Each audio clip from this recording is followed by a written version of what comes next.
Bonjour, Anis Roma, ni Beuro.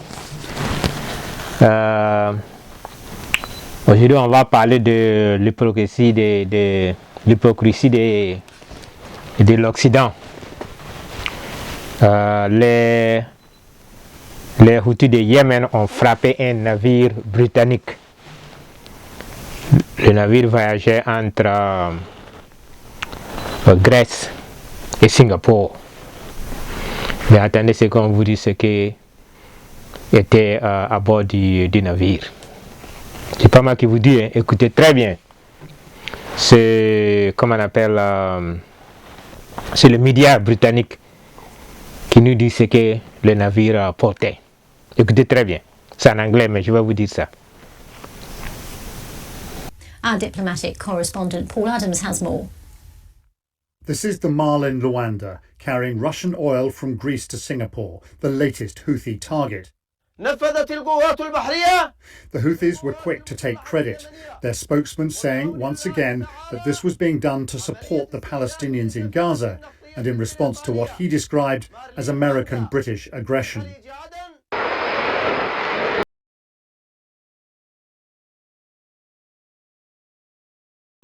Voilà. Le navire avait à bord pétrole russe. Imaginez-vous, pétrole russe. Un navire britannique. L'Angleterre est parmi les pays qui ont mis embargo sur la Russie, qui ont sanctionné la Russie. Mais un navire britannique en train de transporter pétrole russe.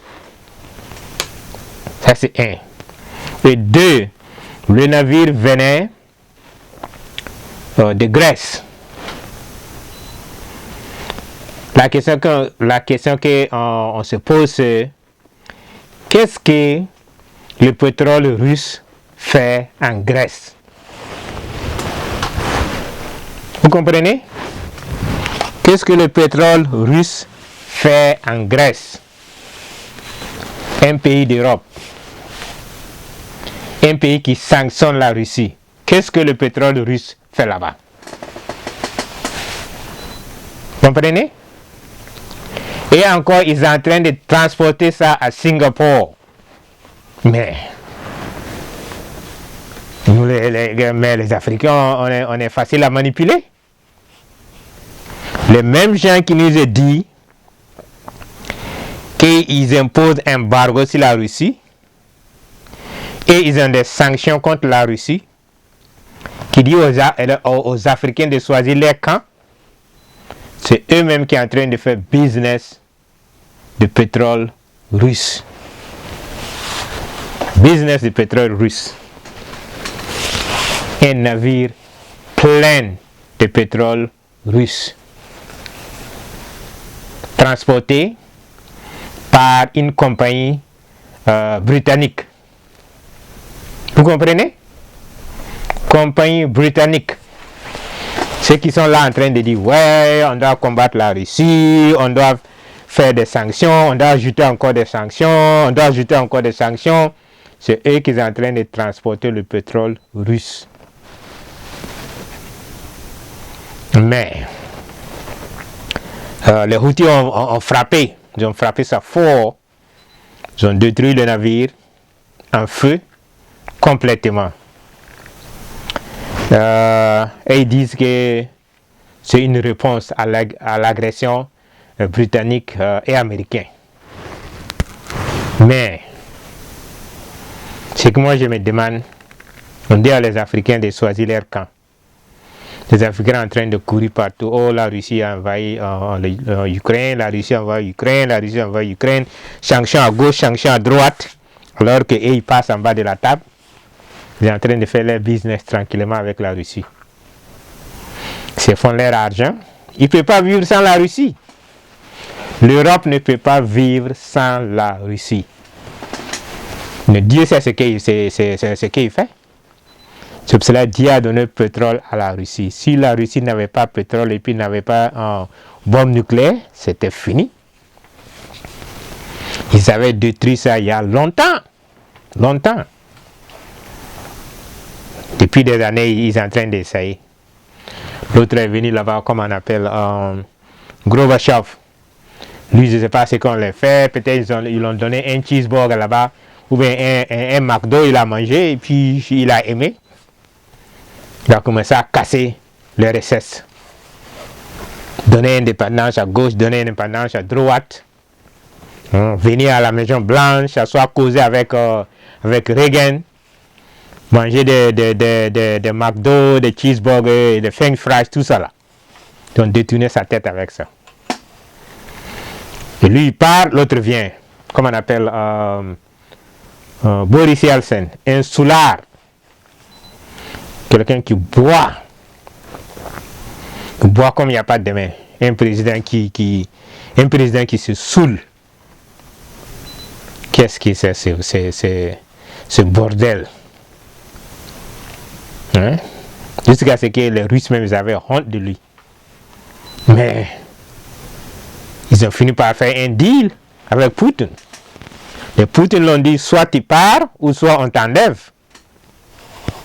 Soit tu pars ou soit on t'enlève.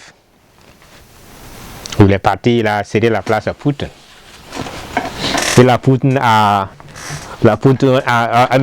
Poutine est en train de montrer l'Occident comment les Russes sont et comment ils devaient être. Ils ne peuvent pas le manipuler, ils ne peuvent pas le faire ce qu'ils veulent. Donc maintenant ils sont tous fâchés. Ils sont tous fâchés. Ils veulent envoyer l'Ukraine à faire la guerre à la Russie. Non? C'est parce que Poutine est quelqu'un qui calcule beaucoup. Sinon est-ce que comment on appelle, l'Ukraine peut faire la guerre à la Russie. C'est ce qui a fait que Prigojine était toujours fâché. Parce qu'il voit que, mais qu'est-ce qu'on fait là? Pourquoi on laisse ces gens-là en train de parler beaucoup? You know? Mais tout ce que je voulais vous dire, c'est que l'hypocrisie de l'Occident, c'est pas amusement. C'est pas amusement. Quand ils te disent, ne bois pas l'eau là, et ils vont tourner et puis venir boire ça. Et puis ils vont tourner, venir prendre ça, amener chez eux là-bas. Tu les demandes pourquoi, ils vont dire que oh, non, comme l'eau là est sale, on est venu prendre pour aller laver. L'Occident. Nos leaders là, ce sont de quoi? Des moutons.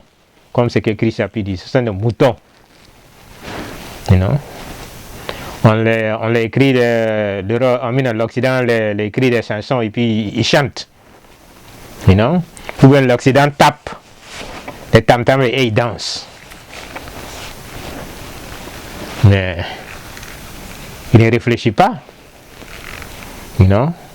C'est pour cela qu'il y a la révolution partout. Il y a la révolution maintenant partout. Le Mali est là, le Burkina est là, le Niger est là, la Guinée, bon, la Guinée est là. Et ça va continuer comme ça. On ne peut pas aller en arrière. On peut pas aller en arrière. Pourquoi? Parce qu'on a goûté le goût de vraie indépendance, de vraie souveraineté. On ne peut pas reculer. Mais l'Occident, vraiment, quand j'ai vu ça et puis BBC me dit que c'est pétrole russe que navire britannique transportait de Grèce à Singapour. J'ai dit mais c'est quoi ça? Ils n'ont même pas honte de dire ça. Ils n'ont même pas honte. Donc mes amis, c'était pour ça seulement. Je voulais parler de ça seulement aujourd'hui et merci d'avoir m'écouté et à bientôt.